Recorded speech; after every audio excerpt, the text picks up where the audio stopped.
വൃന്ദാദേവി ഭഗവാന്റെ വൃന്ദാദേവി രാധാറാണി എല്ലാം ഭഗവാന്റെ കൂടെ ഭൂലോക വൃന്ദാവനത്തിലായിരുന്നു. ഭഗവാൻ ഇവിടത്തുള്ള വൃന്ദാവനത്തിൽ അവതരിക്കുന്നു എന്നുള്ള സമയത്തിൽ വൃന്ദാദേവി ഉൾപ്പെടെ അവിടെ നിന്ന് ചെടിയുടെ രൂപത്തിലൂടെ വന്നു. അതിലൊരു സ്റ്റോറിയുണ്ട്, നമുക്കത് പിന്നെ ഡിസ്കസ് ചെയ്യാം. അങ്ങനെ വൃന്ദാറാണി ഇവിടെ വരികയും വൃന്ദാറാണിയുടെ കൊണ്ടാണ് ഭഗവാൻ എന്നും കുളിക്കാൻ വേണ്ടി ഇവിടെ വരും.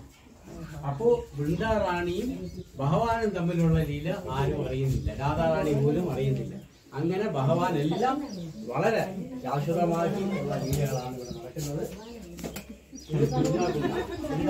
ദേവി ഭഗവാനുമായിട്ട് ഇവിടെയാണ് വളരെയധികം ഉല്ലസിച്ച് കളിച്ച് രസിക്കുന്ന സ്ഥലങ്ങളാണ്.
Las tunde Jehová